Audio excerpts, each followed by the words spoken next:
여러분들은 지금 무엇에 대하여 가장 관심을 가지고 있습니까? 돈입니까? 아니면 건강입니까? 그런데 놀라운 것은 이러한 모든 것들이 다 충족되었다 할지라도 우리가 평화가 없으면 그 어떤 것도 내 마음 가운데 사로잡을 수 없다는 것을 여러분들 아마 다 아실 것입니다. 사람은 누구나 다 평화에 관심을 갖고 있죠. 특별히 21세기는 불안의 시대예요. 그리고 모든 것이 정해지지 않은 불확실성의 시대인데, 이런 시대를 살아가다 보니까 우리는 하루를 멀다 하고 뉴스에서 듣는 소식이 평화가 아닌 분쟁의 소식, 전쟁의 소식들이 많이 우리가 듣는 소식입니다. 그렇죠? 이번 주 안에만 해도 뭐 여러 가지 어려운 일들이 많이 있었잖아요. 뉴스나 신문에 들려오는 소식들이 늘 전쟁의 소식이요, 자연재해, 그다음에 테러 소식도 있고, 또 각종 사건과 사고가 끊임이 없고, 그리고 강력범죄가 이루어지다 보면 우리에게는 정말 평화가 필요하다라는 그러한 소식을 우리가 갖게 됩니다. 특별히 남북 문제를 좀 생각을 해보니까 엊그제 저녁인가요? 자정 시간에 북한에서 열병식을 하게 되었는데 신무기가 이렇게 공개가 되었습니다. 큰 대륙간 탄도미사일 ICBM이라고 보통 얘기하는데, 여기에 그동안에는 북한이 기술적으로 구현하지 못했던 것이 있었는데 그 다탄두를 만들었다는 거예요. 그동안에는 탄두 하나에 넣어가지고 쏴서 이제 그 전략적인 지역에 이제 미사일을 쏜다고 했는데, 이제는 탄두를 여러 개 집어넣으니까 그만큼 더 훨씬 피해 지역이 넓어지는 것 아니겠습니까? 이런 것 때문에 미국에서는 지금 촉각을 곤두세우고 있어서 평화의 어떤 그 전운이, 평화 대신에 전운이 감도는 그런 한반도 그런 상황이 된 것 같고요. 뿐만 아니라 지금 대한민국 사회는 보수와 진보로 나뉘어져서 이념 논쟁으로 갈등이 극한 가운데 치닫는 듯한 느낌을 받아서 평화는 좀 요원한 그런 상황이 아니겠느냐 하는 그런 생각을 갖게 됩니다. 또한 이러한 외적인 평화뿐만 아니라 우리의 내적인 평화라고 할 수 있는 평화는 어떻습니까?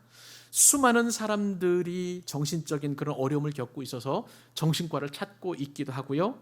또 지금 최근에 각광받는 직업은 상담사나 심리치료사라고 할 정도로 많은 사람들이 내적인 그런 평안을 잃어버리고 있는 삶을 살아가고 있습니다. 특히 지금은 코로나 시대 아니겠어요?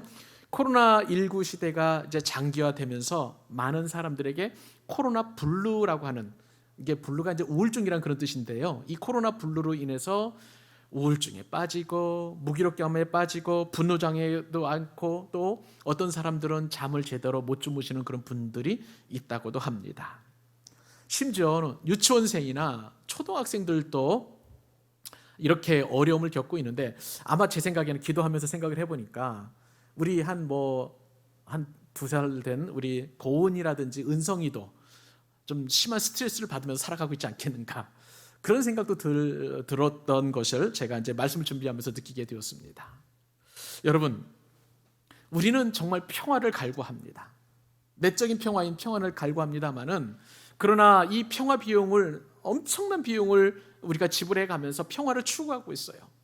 국가적으로는 안보와 치안을 유지하기 위해서 많은 방위비와 치안 유지비를 그렇게 지출하고 있고요. 기업들에서는 이 분쟁을 막기 위해서 많은 소송 비용을 들여가면서 기업 나름대로의 평화를 유지해 가고 있고, 개인은 또 어떻습니까?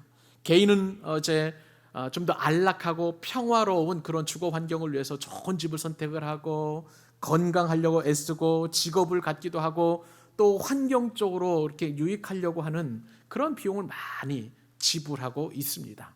또 내면적인 그런 평화를 유지하기 위해서도 우리는 많은 돈을 지불하죠. 상담 비용이라든지 또 정신과 치료 비용이라든지 나름대로 그렇게 평화를 유지하기 위해서 비용을 지불하고 있습니다. 근데 여러분, 이렇게 국가적인 비용, 그다음에 기업의 비용, 개인적인 비용을 많이 들여서 그리고 평화를 유지하려고 하지만, 이 세상 그 어떤 사람도 우리가 완벽한 평화, 완전한 평안을 누리고 있다라고 장담하는 그런 사람은 아무도 없을 것입니다. 평화는요, 일단 얻기가 어렵습니다. 설령 얻었다 할지라도 유지하기가 상당히 어려운 거예요. 그럼에도 불구하고 우리는 평화와 평안을 누려야만 하는 것입니다. 그렇다면 여러분, 어떻게 하면 우리가 이 평안을 그리고 평화를 누릴 수 있을 것일까요? 저는 오늘 말씀을 또 새롭게 묵상을 하면서 지난 8월 22일 날 여러분에게 정오 기도의 제목으로 나누어 드렸던 그 묵상 내용을 떠올리게 되었습니다. 그때 여러분들에게 나눠 드렸던 그 묵상 내용은 뭐냐면요, 우리가 구원을 얻는데 이 구원이라는 것은 내가 죽어서 천국에만 가는 것이 구원이 아니라고 말씀을 드렸죠. 그리고 이 땅에서도 우리가 얼마든지 그 구원의 여러 가지 증거들을 체험할 수 있다라고 말씀을 드렸어요. 여러분 혹시 기억하시나요? 내가 받은 구원의 증거는 죄책감으로부터의 자유라는 것이었습니다. 자유도 구원의 증거임을 여러분들에게 말씀을 드렸죠. 어디 그뿐인가요? 환경을 초월하는 기쁨도 구원의 증거였고요. 예수 그리스도가 주시는 삶의 만족, 그것도 구원의 증거였다는 것 여러분들 잘 아실 것입니다. 또 어떤 상황이나 심지어 죽음으로부터 우리가 승리할 수 있다는 것도 구원의 증거라고 말씀을 드렸어요. 그런데 여러분, 우리가 부인할 수 없는 이 구원의 증거 가운데 증거는 바로 평안인 줄로 믿습니다. 여러분, 이 평안은요, 우리가 죄에서 자유를 얻은 성도는 이 땅에서 평안이라는 구원의 증거를 누구나 다 누리게 되어 있는 거예요. 예수님을 믿으면 평안해집니다. 여러분, 이 평안이라는 것은요, 히브리 말로 샬롬이라는 말입니다. 한번 해보실래요? 샬롬. 그리고 헬라어 말로 에이레네라는 그런 단어를 쓰는데요, 기본적인 뜻은 평화, 평안, 화평, 이런 것이 기본 뜻이지만, 그런데 이 평안이 확장이 되고 이 샬롬이 확장이 되게 되면 나중에 보면 회복이 되고 부흥이 되고 번영이 되고 그리고 고요하고 안식이 으로까지 그 평화의 개념이 확장되어서 우리에게 주어지는 선물이에요. 이것이 바로 이 땅에서 저와 여러분이 누리는 구원의 놀라운 선물인 것입니다. 그 주님께서, 샬롬이시고 에이레네이신 그 주님께서 평화의 왕으로 이스라엘 백성들 가운데 오셨고 전 인류에게 오셨고 지금 이 순간에도 저와 여러분 가운데 오신 줄로 믿습니다. 여러분, 놀라운 사실은요, 예수님이 우리처럼 근심과 걱정에 쌓여 있는 이 제자들에게 평안을 주셨다는 사실이에요. 특별히 요한복음에 보면은요, 요한복음 14장 27절에 예수님께서 제자들에게 평안을 선포하시는데 이날은 어떤 날이었느냐? 예수님이 십자가를 지시기 바로 전날 밤이에요. 그 누구보다도 가장 마음이 어려운 시간 아니겠습니까? 예수님께서. 그리고 마음이 복잡할 때에 주님께서 제자들에게 평안을 선포하신다는 사실이에요. 요한복음 14장 27절, 평안을 너희에게 끼치노니 곧 나의 평안을 너희에게 주노라. 내가 너희에게 주는 것은 세상이 주는 것과 같지 아니하니라. 너희는 마음에 근심하지도 말고 두려워하지도 말라. 아멘. 주님께서 이 말씀을 통해서 나의 평안을 주시겠다는 거예요. 여러분, 평안의 주인이 누구이십니까? 예수님이세요. 예수님께서 나의 평안을 너희에게 주겠다, 우리에게 주겠다 말씀하시는 것입니다. 사랑하는 여러분, 예수님이 평안이십니다. 예수님이 평화이십니다. 그리고 그 평안은 그 누구도 그 무엇도 줄 수 없지만 오직 이 평안의 주인이신 예수님께서 저와 여러분에게 주십니다. 오늘 본문에 보면 이 평화의 왕이신 예수님께서 예루살렘 성에 들어가시는 거예요. 그리고 그 주님이 저와 여러분에게도 오십니다. 이 시간 우리가 불안과 염려와 걱정과 근심과 걱정, 그리고 내 그 어떠한 비용을 치러서라도 평안과 평화를 누리고 싶지만 아직도 내 마음 가운데 불안이 있다면 찾아오시는 예수님, 평화의 왕으로 오시는 예수님을 맞아들여서 우리 다 같이 평화와 평안을 누리는 귀한 시간 될 수 있기를 주님의 이름으로 축복합니다. 자, 그러면 어떻게 하면 우리가 평안을 누릴 수 있을까요? 예수님을 닮아가면 되는데요. 자, 첫 번째 교훈은 어떤 교훈이냐면요, 겸손과 순종으로 우리가 평화를 이룰 수 있다는 사실이에요. 우리가 평화를 이룰 수 있는 비결은 뭐예요? 겸손과 순종입니다. 여러분, 오늘 말씀은 지난주와 내용이 동일하지요. 그런데 관점이 전혀 달라요. 지난주에 여러분 우리가 은혜 나눴던 말씀 기억하시나요? 주가 쓰시겠다. 자, 그러면 우리가 어떤 사람이 주님께서 쓰시는 사람이라고 말씀을 드렸어요? 첫 번째는 약점이 많아도 고정관념을 버리는 사람.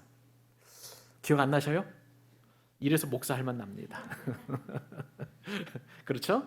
나처럼 약점이 많고 또 연약해도 주님께서 쓰시겠다 하시니 우리는 할렐루야이고 아멘인 줄로 믿습니다. 지난주에 김명희 집사님 모셔서 이 받은 은혜의 말씀을 나눠주시는데요, 이 말씀을 듣다가 울컥해가지고 눈물 쏟아가면서 말씀을 제대로 못 들었다고 그랬어요. 우리는 약점을 강점으로 자꾸 변화시키려고 이렇게 노력을 하지만, 그런데 예수님은 오히려 약점을 가진 사람들, 그런 사람들을 쓰신다는 말씀이 너무 감격이 되었다는 말씀이세요. 그래서 여러분, 연약하고 부족하다 할지라도 우리 두려워하지 마십시다. 하나님이 쓰시면 우리는 쓰임받는 인생이 될 줄로 믿습니다. 두 번째는요, 겸손한 사람이었어요. 겸손한 사람이었어요. 베다니처럼 훌륭하게 갖춰진, 그리고 주님이 사랑하는 그런, 누구와 봐도 베다니가 쓰임 받을 거라고 예상했지만 아니죠. 주님께서 십자가 사역을 시작한 것은 베다니가 아니라 벳바게였습니다. 아직 설익은 무화과 나무란 뜻이에요. 그 동네 이름이. 설익고 아직 완전하지 않는다 할지라도 주님께서 쓰시면 얼마든지 쓰임 받는다는 거예요. 겸손한 사람만이 주님께 쓰임 받게 될 줄로 믿습니다. 그리고 세 번째 비결, 우리가 쓰임 받을 때 예하고 우리가 아멘하며 순종할 때 주님께서 그 사람을 쓰신다고 우리가 교훈을 나눴습니다. 우리가 이 말씀을 들으면서 나도 쓰임 받을 수 있다 생각하니까 얼마나 여러분들 마음이 뜨거워졌습니까? 그런 뜨거운 가슴 우리 일생 동안 유지하면서 주님께 쓰임 받기를 소망하는 저와 여러분 되실 수 있기를 바랍니다. 자, 그런데 오늘 말씀을 깊이 또 다시 묵상해 보니까 예수님께서는 굳이 무엇을 타고 예루살렘 성에 입성하셨나요? 그렇습니다. 나귀 새끼, 멍에를 매는 나귀의 새끼, 나귀 새끼를 타고 주님은 예루살렘 성에 입성하셨어요. 리무진 타고, 그리고 방탄 유리가 장착된 멋진 그런 차를 타고 입성하신 것이 아니라 겸손하게 나귀를 타고 입성하시게 되었습니다. 왜 예수님은 굳이 나귀 새끼를 타고 입성하셨을까요? 두 가지 이유가 있습니다. 하나는 스가랴서에 예언된 말씀을 이루려 하심이고요, 또 하나는 겸손과 순종의 왕이신 것을 드러내시기 위하여, 보여주시기 위하여 예루살렘 성에 입성하신 것입니다. 자, 우리 읽었지만 다시 한번 우리 1, 2, 3절 읽어보실까요? 자, 함께 읽겠습니다. 시작. 그들이 예루살렘에 가까이 가서 감람산 벳바가에 이르렀을 때에 예수께서 두 제자를 보내시며 이르시되 너희는 맞은편 마을로 가라. 그리하면 곧 매인 나귀와 나귀 새끼가 함께 있는 것을 보리니 풀어 내게로 끌고 오라. 만일 누가 무슨 말을 하거든 주가 쓰시겠다 하라. 그리하면 즉시 보내리라 하시니 아멘. 저는요, 오늘 말씀을 묵상을 하면서 두 가지 의문이 생겼습니다. 하나는 왜 나귀가 겸손과 순종의 상징일까 하는 그런 의문이었습니다. 여러분, 나귀가 왜 겸손과 순종의 상징일까요? 더 다른 짐승들은 없을까요? 예를 들어서 낙타 같은 큰 짐승은 사람을 태우려면은 무릎을 꿇고, 그죠? 앉아야만 사람이 올라갈 수 있잖아요.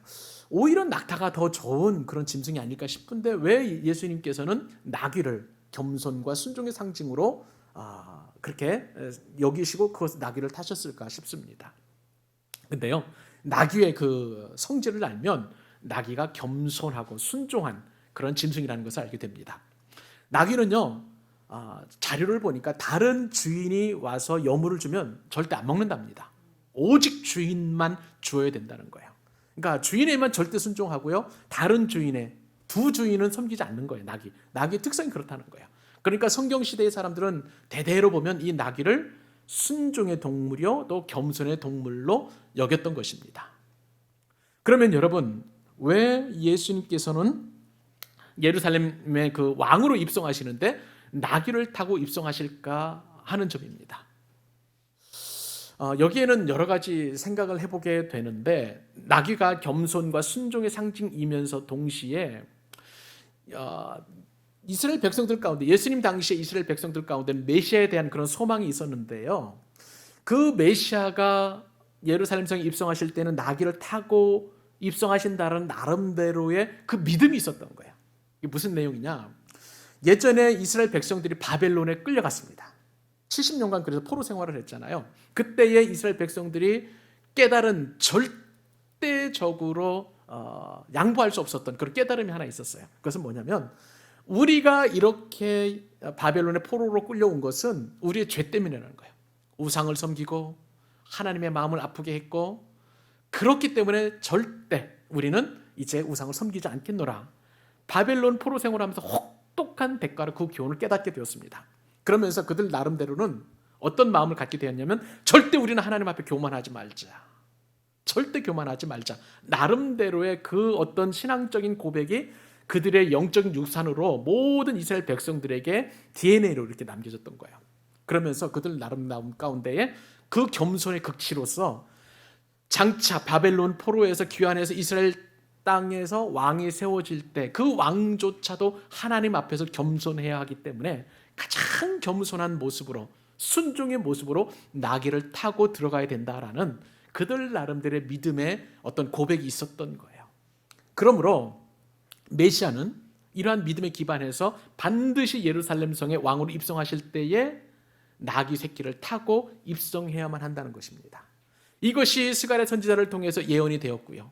이것이 그때 당시에 모든 이스라엘 사람들이 가지고 있었던 믿음의 고백이었던 것입니다. 그래서 예수님께서는 지금 나귀를 타고 그렇게 입성하시게 되었고, 이 조건에 부합된 분이 바로 주님이었던 것입니다. 여러분, 우리 예수님 어떤 분이십니까? 압제하는 왕이 아니신 줄 믿으시기 바랍니다. 높임을 받는 그런 왕이 아님을 여러분과 저는 믿음으로 고백하고 있습니다. 주님은 자기 죄에서 구원하기 위하여 우리를 위해서 겸손하시게 나귀 새끼를 타고 예루살렘에 입성하셔서 그리고 십자가를 지시기 위하여 그 고난의 길로 저벅저벅 걸어가시는 분이 바로 이 겸손과 순종의 왕이신 예수님이십니다. 근데 그 예수님은요, 태어나실 때에 천사들이 찬양할 때 어떻게 찬양했는지 아세요? 예수님이 바로 평강을 주시는 분으로 이렇게 찬양을 했습니다.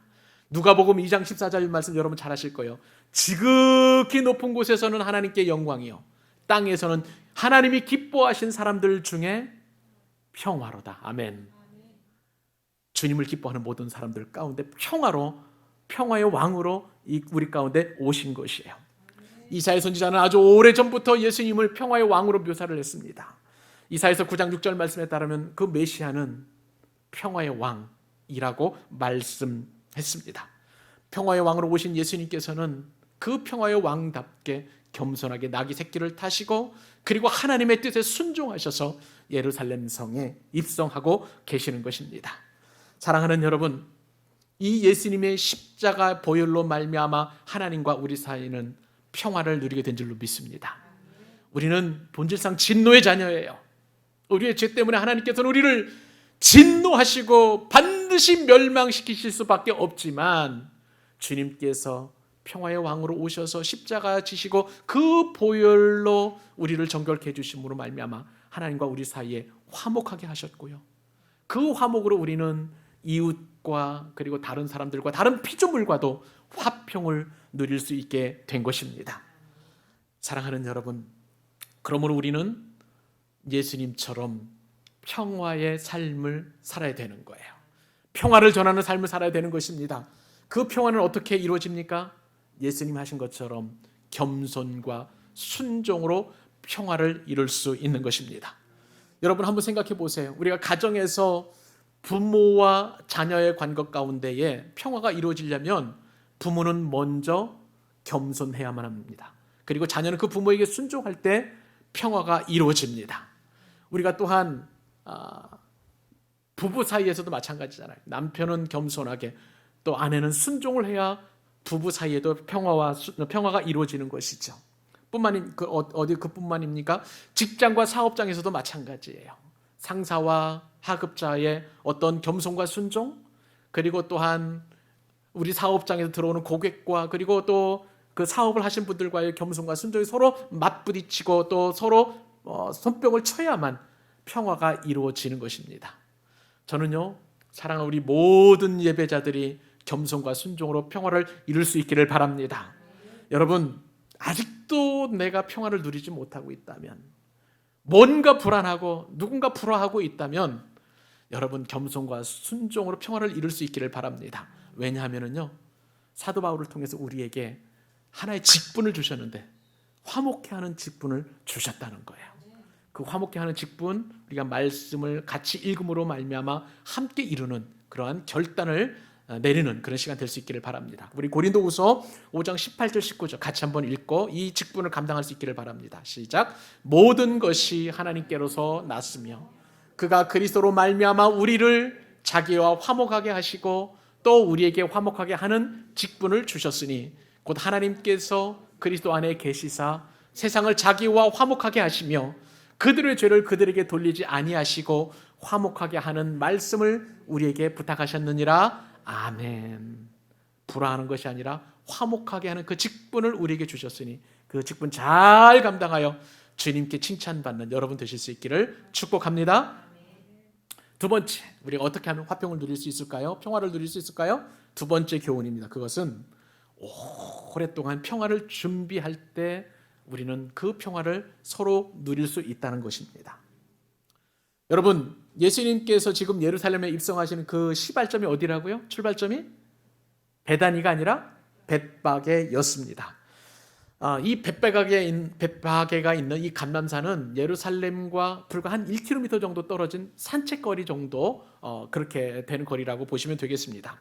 이때에 예수님께서 이제 감람산에서 출발하셔서 나귀를 타시고 예루살렘 성에 입성하시는데 입성하는 문이 어디냐면요, 황금문이라는 문입니다. 영어로는 골든 게이트, 이제 그렇게 보시면 되겠는데, 이 골든 게이트 황금문은 예루살렘 그때 예수님 당시에 예루살렘 성에는 8개 문이 있었어요. 그런데 이 황금문은 가장 동쪽에 있어서 동문이다라고 이렇게 표현을 합니다. 여러분, 나중에 예루살렘 성벽이 이렇게 건축이 되고 이제 솔로몬이나 열왕기상이나 이런 데 본문 읽다 보면 예루살렘 성에 대해서 이렇게 설명이 나올 때 동문하면 이것이 예수님께서 나귀를 타고 입성하신 황금문이다 생각하시면 되겠습니다. 그리고 이 황금문은 8개 문 중 가운데 가장 아름다운 문이었어요. 왜냐하면 황금 칠을 해놓았기 때문에 그런 것이죠. 그래서 사도행전에 가면은 이 문이 미문, 뷰티풀 게이트라고 이렇게 표현되어 있습니다. 미문이 바로 이 황금문이에요. 예수님께서는 지금 이 황금문을 열고 지금 나귀를 타시고 예루살렘 성에 입성하시게 되었습니다. 과거로부터 유대인들에게는요, 메시아가 오시면 이 황금문을 통해서 들어오실 것이라는 그 믿음을 가지고 있었는데 그 믿음대로 예수님께서 이 황금문을 통해서 들어가신 것입니다. 마태복음 21장 4절 5절 오늘 본문인데 제가 다시 한번 읽어드릴게요. 이는 선지자를 통하여 하신 말씀을 이루려 하심이라. 일러스되 시온의 딸에게 이르기를 내 왕이 내게 임하나니 그는 겸손하여 나귀 곧 멍에 매는 짐승의 새끼를 탔도다 하라 하였느니라. 오늘 예수님께서 나귀 새끼를 타시고 예루살렘 성에 입성하심으로 말미암아 스가랴 선지자의 예언은 이루어졌습니다. 근데 여러분, 그 예언은 평화의 왕이신 예수님께서 들어가심으로 말미암아 이루어졌는데 언제부터 이 평화의 왕이 들어가실 것이 예언이 되었느냐 하는 거예요. 스가랴 선지자는요, 주전 520년쯤에 활약했던 선지자였습니다. 그러면 오늘 마태가 인용한 이 스가랴 선지자의 말에 따르면 예수님께서 평화의 왕으로 오심으로 말미암아 이루어질 이 평화는 언제부터 준비가 되었냐면요, 주전 520년부터예요. 아니요, 그보다 더 오래전부터 준비가 되었습니다. 창세기에 보면 원시복음이라고 해서 예수님께서 이제 장차 오실 것에 대한 예언이 있습니다. 뱀은 그의 머리를 상하게 할 것이나 그는 뱀의 머리를 치리라, 이런 어떤 예언이 원시복음이 있잖아요. 아주 오래전부터 예수님을 통해서 이루어질 이 복음의 내용이 이루어졌어요. 하나님께서는 평화를 우리에게 주시되 그냥 즉흥적으로 주시는 것이 아니라 아주 오래전부터 준비해서 이 평화를 우리에게 주신다는 사실이에요. 오래전부터 준비되었던 이 평화, 예루살렘에 들어가심으로 말미암아 이루어지게 되는데, 원래 이 예루살렘 성은 히브리 말로 예루샬라임이라고 보통 이야기를 하는데, 이 예루샬라임이라는 말을 이렇게 잘 분석을 해보면요, 우리가 평화를 말하는 샬롬이 들어가 있어요. 예루샬라임 할 때 그 샬롬이 그 안에 들어가 있습니다. 그리고 이 예루살렘의 뜻은 어떤 뜻이냐면은 평화의 도성 혹은 평화의 성읍이라는 사실이에요. 여러분, 평화의 도시요 평화의 성읍이면 그 안에 평화만 있어야 되잖아요. 그런데 역사적으로 보니까 이 예루살렘은 그 어떤 것보다도 가장 분쟁이 심한 그런 곳이었습니다. 미국의 이제 유대인들이 보는 잡지 모멘트 매거진이라는 그런 잡지가 있어요. 이 잡지에 2008년도 6월 달에 실린 기사에 따르면 예루살렘이 어떤 성읍이었느냐, 역사상으로 보면은요, 2차례에 걸쳐서 완전히 파괴된 잿더미만 남았던 그런 도시였고, 그리고 23차례나 포위된 그런 성읍이었다라고 그렇게 분석을 해놓았습니다. 그리고 52차례의 공격을 받았고 무려 44번이나 점령과 탈환을 반복했던 전쟁으로 얼룩진 그런 성읍이었다는 거예요. 지금도 예루살렘은 유대교와 기독교와 그리고 이슬람교의 성지예요. 그러나 그럼에도 불구하고 이 예루살렘이 있는 이 지역은 중동의 화약고라고 불릴 정도로 그 어떤 것보다도 가장 긴장감이 높은 그런 도시가 되어버리고 말았습니다. 어쩌면은요, 제가 말씀을 묵상하면서 이 예루살렘은 우리 일상생활을 그대로 반영한 것이 아닌가라는 그런 생각을 하게 되었습니다. 우리는 평화를 누리고 싶어요. 예수님을 믿고 화평을 누리고 싶습니다만은, 그러나 끊임없이 갈등과 고민과 그리고 번뇌와 그리고 우리 삶의 불안이 얼마나 많은지 몰라요. 무너지고 또 무너지고, 화평과 평안과 평화는 날마다 무너지는 그런 것들을 우리가 하루에도 몇십 번씩 경험하고 있는 것을 보게 됩니다. 여러분, 현대의 좋은 문명의 이기가 우리가 평화를 가져올 줄로 생각을 했어요. 핸드폰 얼마나 편리합니까? 그런데 놀랍게도 이 핸드폰 때문에 여러분, 우리는 평화를 잃어버리고 말잖아요. 직장에서 해야 할 일을 집에서도 하기도 하고, 또 인터넷 환경으로 인해서 우리는 그냥 쉴 수 없는 그런 환경이 되어버리고 말았어요. 고속열차나 아니면은 뭐 비행기라든지 아니면 좋은 잘 닦인 이 도로 덕분에 우리는 쉼을 더 많이 누릴 수 있을 거라고 생각을 했습니다만은, 오히려 이것 때문에 퇴근이 없는 그런 삶이 되어버리고 말았습니다. 어디 그뿐입니까? 현대사회는 끊임없이 경쟁을 유도합니다. 그리고 또한 성공을 강요하는 그런 문화가 이제 형성이 되어 있는데, 이것 때문에 우리는 평강을 누릴래야 누릴 수가 없는 거예요. 그래서 사람들은 끊임없이 이 스트레스를 풀기 위해서 술을 마십니다. 담배도 피기도 하고요. 또 폭식을 하면서 그렇게 이렇게 스트레스 풀려고 합니다. 동시에 건강을 위해서 따로 영양제를 먹어야만 하는 그런 시대를 우리가 살고 있어요. 우리는 낮에 일하기 위해서 커피를 마십니다만은 그 커피 때문에 밤에는 수면제를 먹어야 잠을 자는, 평안을 잃어버리는 그런 삶을 우리가 살아가고 있는 거예요. 우리에게 필요한 것은 평안입니다. 우리에게 필요한 것은 평화예요. 절대적으로 필요합니다. 세상이 알 수도 없고 세상이 줄 수도 없는 평안을 우리가 누려야만 되지만, 안타깝게도 우리는 평화를 누릴 수 없어요. 이런 상황 속에서 우리를 불쌍히 여기시고 하나님께서는 아주 오래전부터 평화와 평안을 준비하여 우리에게 보내주셨습니다. 사랑하는 여러분, 혹시 여러분들 가운데 평화와 평안을 누리지 못하게 하는 그런 요소들이 있다면, 이 시간 오랫동안 준비하신 하나님의 평안을 선물로 받으실 수 있기를 바랍니다. 내가 비록 가난하고, 내가 비록 몸속에 질병을 가지고 있고, 내가 여전히 인생에 슬픔이 있고 무기력하고 부족한 듯 하지만, 그러나 나를 위하여 아주 오래전부터 준비하신 그 평안, 그 평화를 누리는 은혜가 있기를 원하는 거예요. 여러분, 이 평화를 어떻게 준비하셨냐면, 하나님께서는 이사야 선지자를 통해서 우리에게 이렇게 말씀하셨습니다. 오래전에 준비하신 평화, 같이 한번 읽으면서 그 평안을 함께 누리는 은혜 시간 되기를 바랍니다. 이사야서 61장 3절입니다. 시작. 무릇 시온에서 슬퍼하는 자에게 화관을 주어 그 죄를 대신하며, 기쁨의 기름으로 그 슬픔을 대신하며, 찬송의 옷으로 그 근심을 대신하시고, 그들이 의의 나무 곧 여호와께서 심으신 그 영광을 나타낼 자라 일컬음을 받게 하려 하심이라. 아멘. 여러분들에게, 슬퍼하는 여러분들에게 기쁨의 화관을 주실 수 있기를 바랍니다. 기쁨의 기름으로 여러분의 슬픔을 대신하게 하시는 그 은혜를 누리실 수 있기를 바라며, 그리고 탄식과 아픔의 그 고백 대신 찬송의 옷으로 여러분들을 입혀주셔서 오래전부터 준비하신 평안을 누리는 저와 여러분 되실 수 있기를 바랍니다. 오늘 말씀을 통해서 주님께서는 또한 우리에게 평안을 누리는 법 세 번째 비결을 말씀하십니다. 그것은 나의 전부를 들여 예수님을 대접할 때에 우리가 평안을 누릴 수 있다는 거예요. 여러분, 주님께서 지금 두 제자들에게 가라고 하신 곳에 가보니까 실제적으로 나귀와 나귀 새끼가 있었습니다.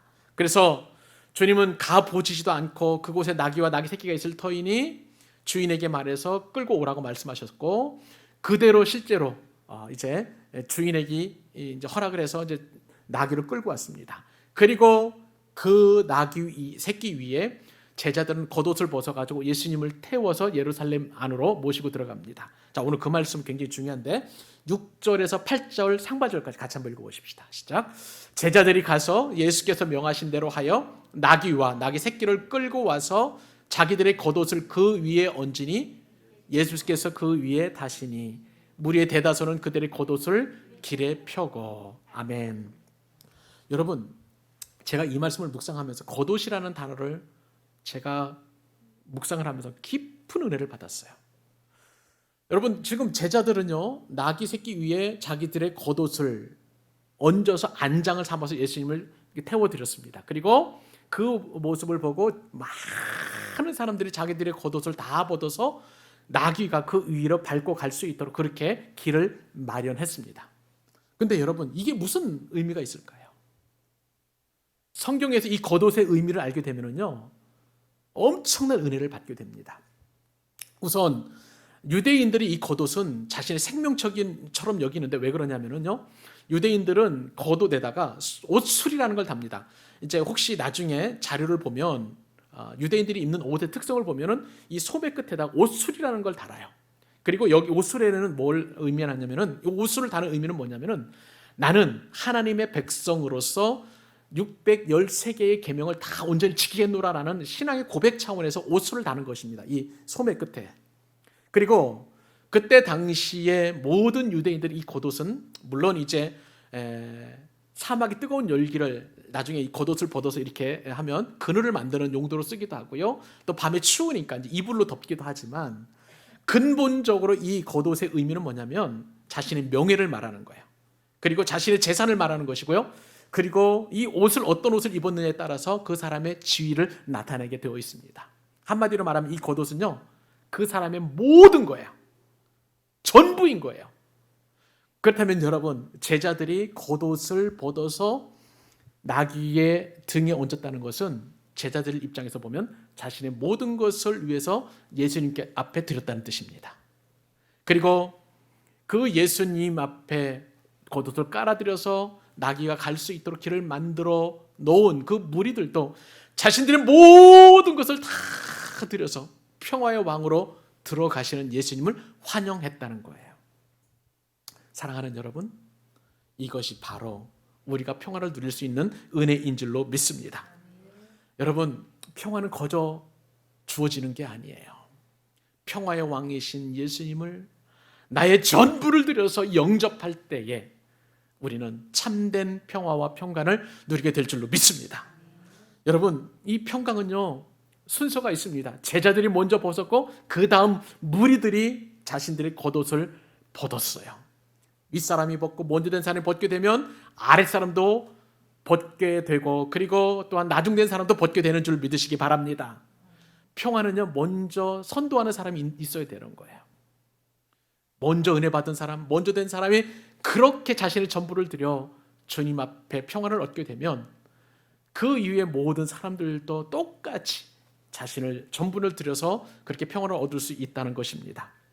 사랑하는 여러분, 내가 깔아드린 나의 전부인 그 겉옷을 통해서 예수님께서 지나가시게 되면 나의 모든 불안했던 인생의 문제가 해결됨을 여러분 믿으시기 바랍니다.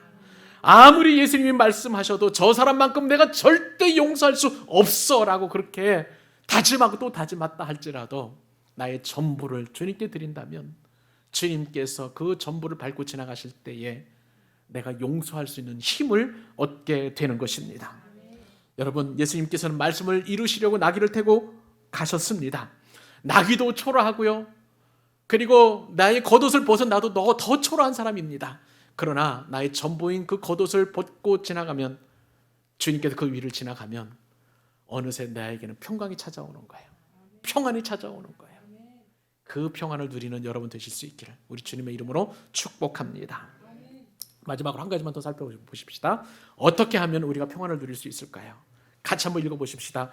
예수님을 영접하고 호산나를 외쳐라. 읽어보십시다. 시작. 예수님을 영접하고 호산나를 외쳐라. 아멘. 자, 오늘 본문에 보니까 드디어 예수님께서는 이제 나귀 새끼를 타고 예루살렘 성에 입성하셨습니다. 수많은 사람들이 그 입성하시는 예수님 앞에 호산나를 외치는 거예요. 그리고 그 호산나 때문에 왕은 소동이 일어나서 어떻게 보면 축제의 장이 벌어지게 되고 있습니다. 8절 하반절부터 오늘 본문 끝까지 11절까지 같이 한번 읽어보십시다. 시작. 다른 이들은 나뭇가지를 베어 길 위에 펴고 앞에서 가고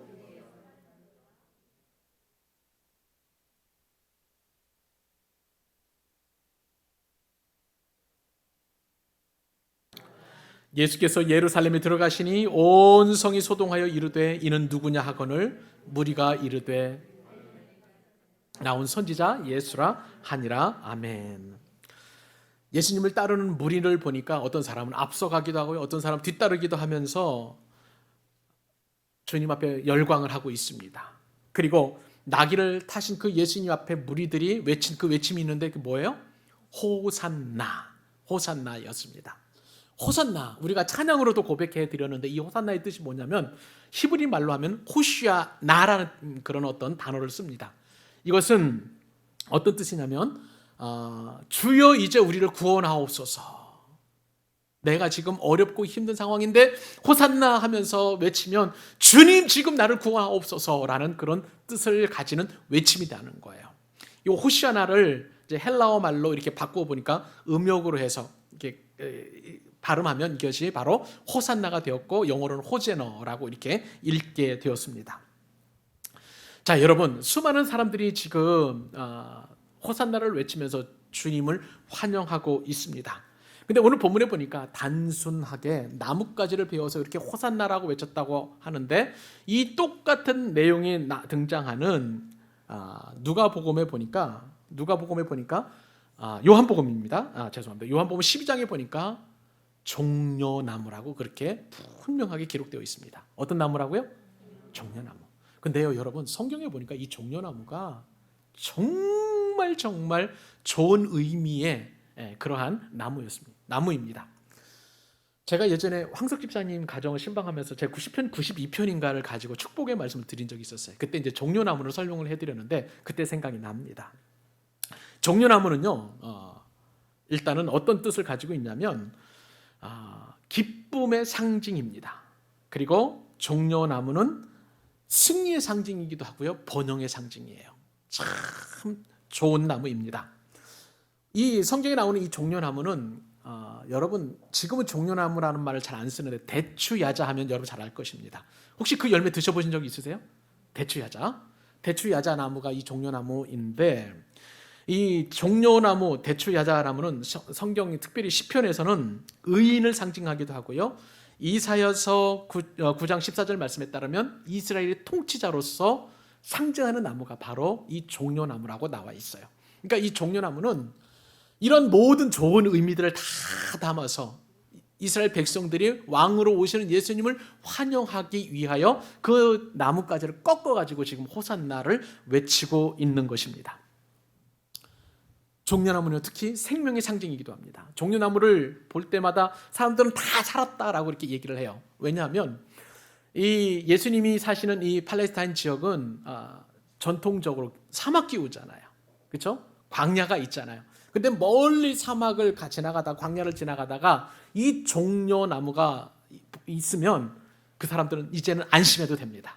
왜냐하면 종려나무가 있는 이 곳에는요 오아시스가 있고 반드시 맑은 샘물이 솟아나기 때문에 그래요. 종려나무가 있다는 것은 살리는 그런 장소라는 것을 중동 사람들은 너무나 잘 알고 있습니다. 그래서 이 종려나무는 이제 오아시스에 이제 뿌리를 받고 사는데 종려나무의 뿌리는 무려 100m까지 뻗어나갑니다. 그러니까 건조해도 이 종려나무가 있으면 이제 종려나무 잘 번성하고 크게 자라는 나무이고요, 무엇보다도 이 종려나무가 생명의 나무가 되는 것은 그 열매예요. 대추 야자인데 이 대추 야자는 우리가 먹는 대추보다도 크기가 한 4배 내지 5배 정도 큽니다. 그리고 달기가 너무너무 달아요. 건과로로 제가 예전에 이스라엘을 방문했다가 이제 돌아올 때 이 대추 야자 말린 것을 가져왔는데 너무 달아서 우리 입맛에 잘 안 맞을 정도예요. 그렇지만 사막을 여행하는 사람들이나 그리고 배고픔에 가난에 찌들어 있던 사람들이 이 대추 야자 열매를 먹게 되면 살 수 있는 그러한 나무이기 때문에 대추 야자 열매 또 혹은 이 종려나무 열매나 이 종려나무는 살아있다는, 살 수 있다는 그런 소망을 주는 나무가 되는 것입니다. 여러분, 그래서 지금 이스라엘 백성들은 이제 살았다는 거예요.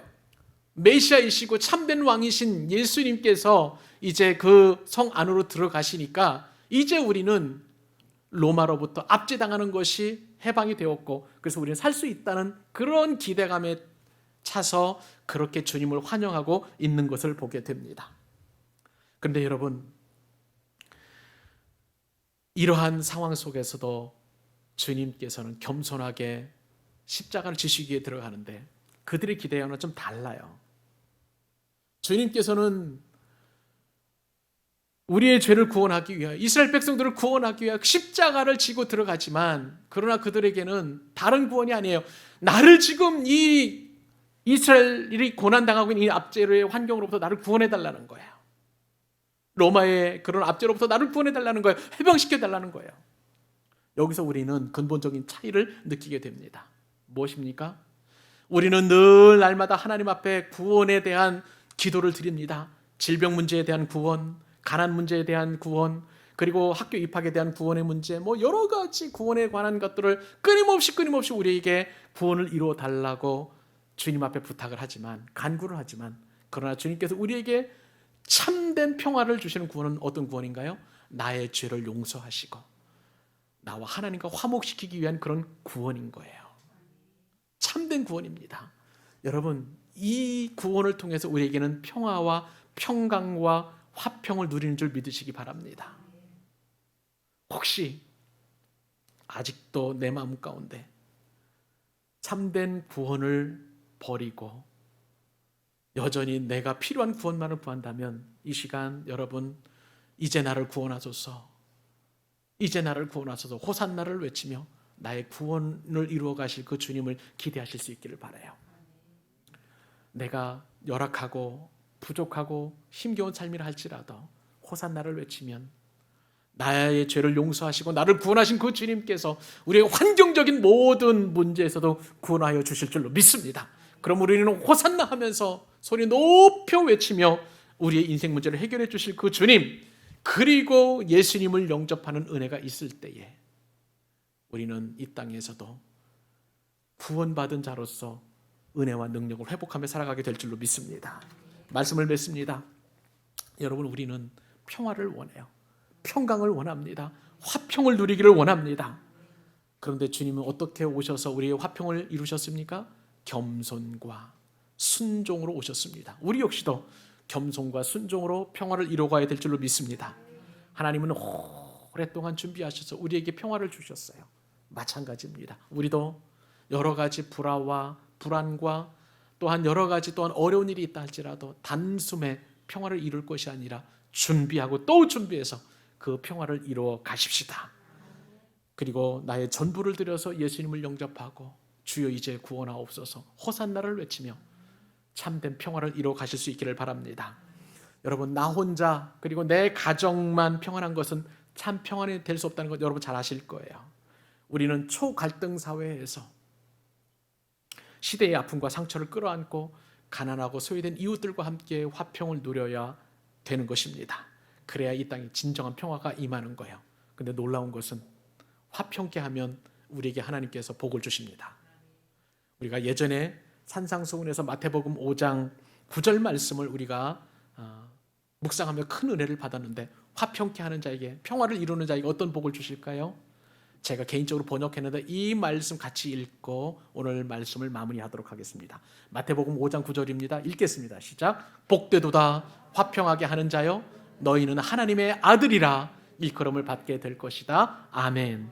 우리 모두 평화를 만들므로 말미암아 하나님의 자녀요, 하나님의 아들이라 일컬음을 받는 그런 복을 누리는 저와 여러분 되실 수 있기를 우리 주님의 이름으로 축복합니다. 기도하겠습니다.